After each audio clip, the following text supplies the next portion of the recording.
The time is 8:28 a.m., April 21st, 2025. I am to report the white vans are back as U.S. feds. I haven't ID'd them. I wasn't allowed, okay? We'll get to all of it, but there's a sequence I must report this in. Before they pulled up in the back, they pulled up in the front.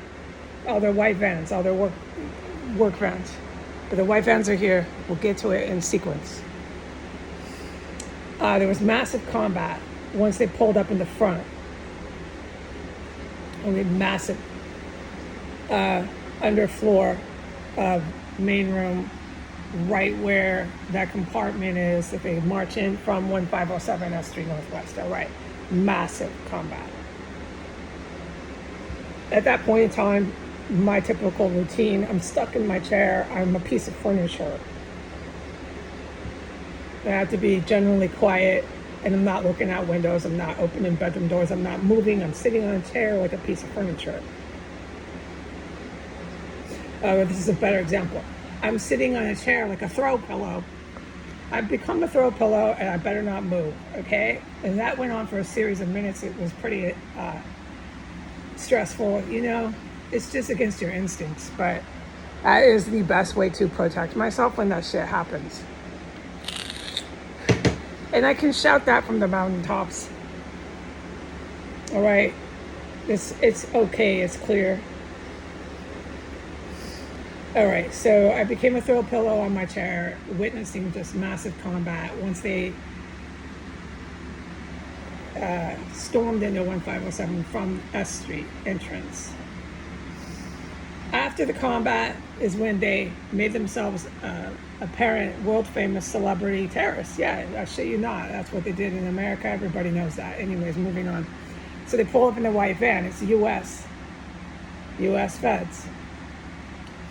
And they just sit forever in the white van before they come into the back alley entrance of 1507, backyard, back door entrance into the combat fucking battlefield, okay? I'm not allowed to watch them, stick my head to the window, ID what one. This is essentially counting heads. This is essentially witnessing people I should not be an eyewitness to. For my safety, it's weird. This is the best word because I'm limited on vocabulary. It's weird to sit still, not talk, etc. And it's weird not to look out your window except only at the van. But that's the stuff and things I do quite often. So the window vision is off limits for me. No more looking out the window. Not for a little while. That is the backyard, that is the alley, that is what I see when I look out my windows. What I am to report is the U.S. domestic terrorists, most of them are federal agents, law enforcement, have put a ladder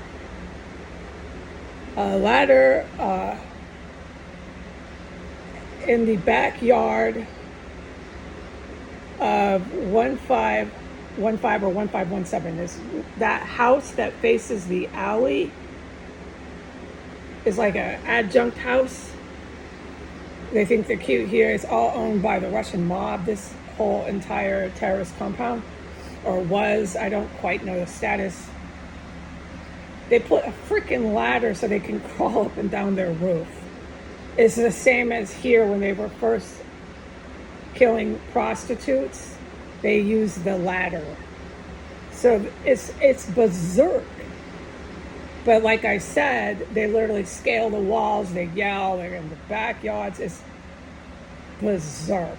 Their eyes are popping out of their heads. I mean, you can see it from a great distance away. Their eyes, they're on an incredible amphetamine. A lot of them, yes. That's what would cause a person to have eyeballs like that. It's really serious. Okay, so we have that. I am to report that. I'm also to report when I was cleared to go and stand in my hallway to finally witness. It was far after the combat, okay? It was nice and quiet at that point. I went out into my hallway to see if some of these psychotics, this what they are, by definition, had come into this house. No, that was certainly combat. It was all coming from their big grand celebrity entrance from the main street of S.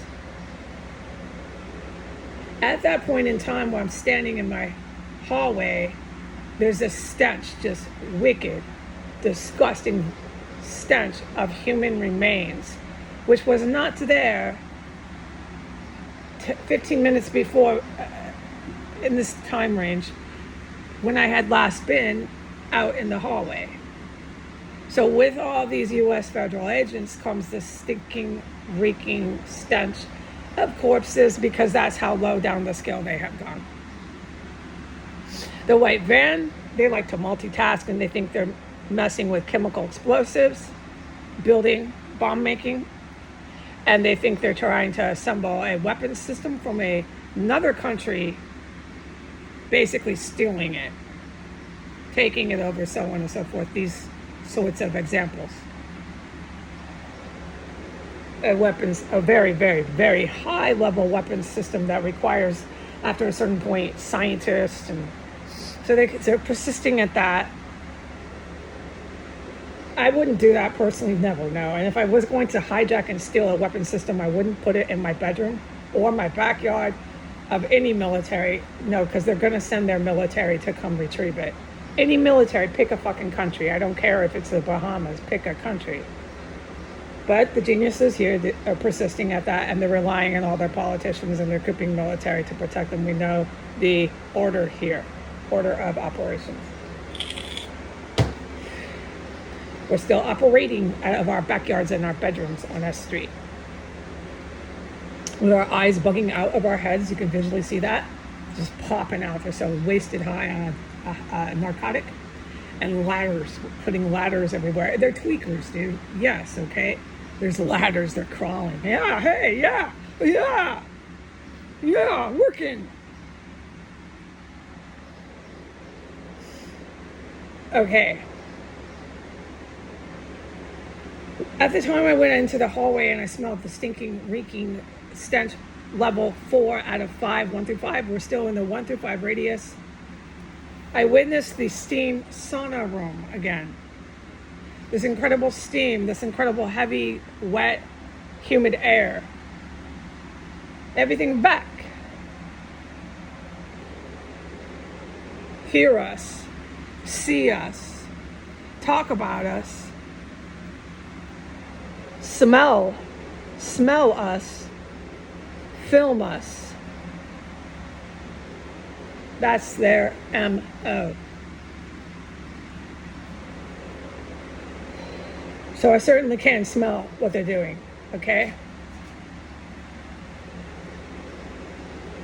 All of this arrived and started to occur once they hear us, see us, talk about us, film us, etc., etc. Came in from S Street into 1507. It's definitely the humid, wet air. It's definitely the sauna steam room.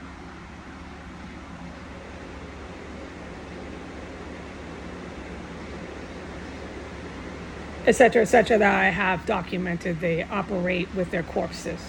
It's coming from the base of my stairs on floor 2. That's directly conjunct to 1507, and it extends going towards the alley into the bathroom where I have witnessed they stuffing and doing whatever they do under the floors and in the walls. That's for the special forces, the good guys. They know the ins and the outs of where they're stuffing all their chopped up body parts. But that's flat out what they're doing, folks, along with bomb making. See the white vans? See us, hear us, talk about us? They're here.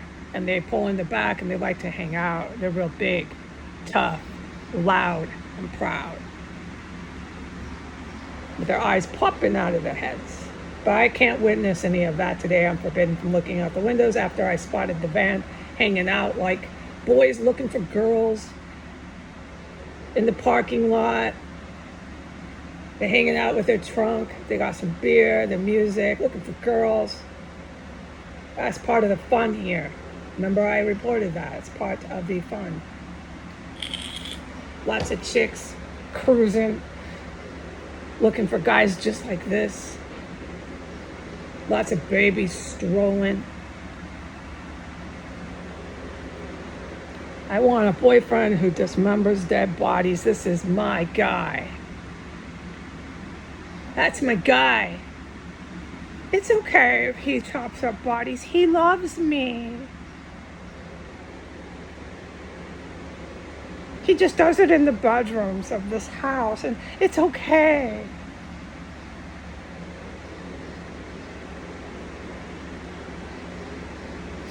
All right, so at the time I witnessed the steam room, the corpses being stuffed under the staircase, so on and so forth, extending into the bathroom, etc., etc. I could hear U.S. individuals, they fully talking English like I speak English. They're Americanos, they're Americans. They got really quiet about 30 seconds after I came out in that hallway. So that's all I can state. I assume they were aware I was there. But they were having a full-blown conversation. And that's why I thought, are they in the basement? Did freaks come in here? And I stood there for like 2 fucking minutes. No, I could assert, no, they're not crawling around, yelling, hollering in the basement. It's coming from their little crawl spaces where I just heard this fucking combat.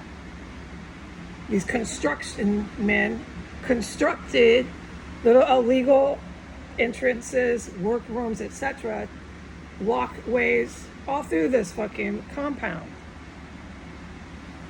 And the construction men are back. And the white vans are their electricians, working on a weapon system from a foreign country, thinking I'm fine. No high-level agents will even notice I'm doing this.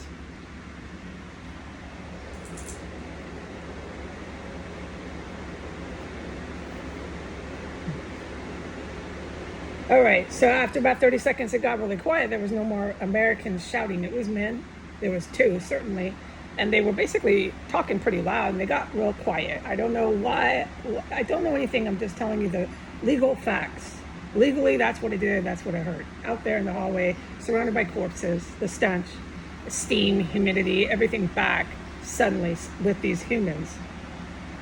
Okay, they're audible. I can identify where they were. They were down in the basement somewhere, but they weren't outside. I just looked, there's no body. The only thing that's out there is a van that's just sitting parked lurking. It was after the combat, etc., etc. Everything I've just said in a sequence of events. Okay, so at that point in time when I was standing out there, we must bring this into the report. When I went out there, I knew I had walked out into a very, very, very, very strong chemical weapon. It's everywhere in the house. I was fine in my main room, perfectly fine in my extra room. I go on out when I'm finally able to. I was not surprised that I walked into a fog, into a area of the house that's just engulfed with lethal chemical gas. I'm not surprised at that point after the combat, everything I've just reported. Now, I don't react to it. I can stand in this stuff. I'm just reporting legally what I did. That's why I was able to stand there, just stand there, okay? Like I'm repeating words, sorry. And witness everything I reported. But after about 2 minutes, the gas was so incredibly strong all over in the bathrooms, everywhere in the house, that I had to go racing to the toilet. Okay, I was already out there. It was just a matter of, is it safe to go racing to the toilet? And yes, go ahead. And at that point, when I'm sitting there gushing out diarrhea after 2 minutes, I'm standing in the area where it's filling up at max max pumping, like pump it to the max, is in this house, 1507. No, I'm sorry. It's in the house 1509 S Street Northwest. Max pumping, max exposure of chemical weapons gas. It is not in my main room. It is not in my extra room. Oh no. But when you go out there, forget about it. You're sick. But it affects me differently. So I stood there, and then I had no choice. It was, okay, time to race. And I did. And when I was crippled on the toilet is when I noticed it got stronger, and they turned it up even more when I was in the bathroom. At that point, I didn't hear anybody talking. I didn't hear any combat. Only thing I can report legally that I witnessed was me being crippled by chemical weapons gas. And it's just never stopping. The stuff literally doesn't turn off. It just turns up and stays and up and stays. It doesn't turn off. This is the best words to explain it. Literally just keeps pumping all day. I am not to open the door today and give everybody who walks by with their baby strollers a face full of chemical weapons. No, I'm to keep the door closed. But we're definitely here today again where they're filling this house, 1509. The entire house, second floor, first floor, basement, third floor, every fucking room, except my 2 rooms, thank you God. Every fucking room is filled, okay? Filled in all caps with chemical weapons gas. So I was crippled on the toilet for at least 5 minutes. I kept getting up. I had to go 2 times. I recuperated. I stood in the bathroom and spun on my toes and went right back. It's just so wrong out there. I got all this lethal poison out of my body, and I stayed out there. I stayed out there legally on report for another good 5 minutes. I just stayed in the hallway where the gas never stopped, but my body was done getting it out. This is the best words I explain. I can run around in this stuff, but that's not always the case. Some of these chemical weapons gases literally just keep me on the toilet. That's what I think. But there might not be a correct statement to that. Because when I'm under attack with these chemical weapons gases, I don't really know necessarily if it's true that I am crippled permanently on the toilet. It does feel like that quite often when they use the Saudi Arabian gas. But I mean, really, we need to get together with experts and decide if that statement's correct. So anyways, I was able to stand out there with the house filled, and it's not stopping. It's pumping for good today. It's going to pump and pump away. I didn't hear combat. I didn't hear people. I didn't hear anything. All I'm smelling is corpses. Steam room, sauna, humidity, all that is back. And all I'm witnessing at that point is a house filled with chemical weapons. I went back into my room. I'm like perfectly fine again. I'm so glad it's not in here. You don't know how glad I am to not be racing and racing. You don't know what this is like. I am to report this. I checked. That van is still sitting there. That's what I did. I looked, and then I was like forbidden from going back to the window, which is what I reported. And I'm sitting in my chair, okay? That is my report for now. All right, bye.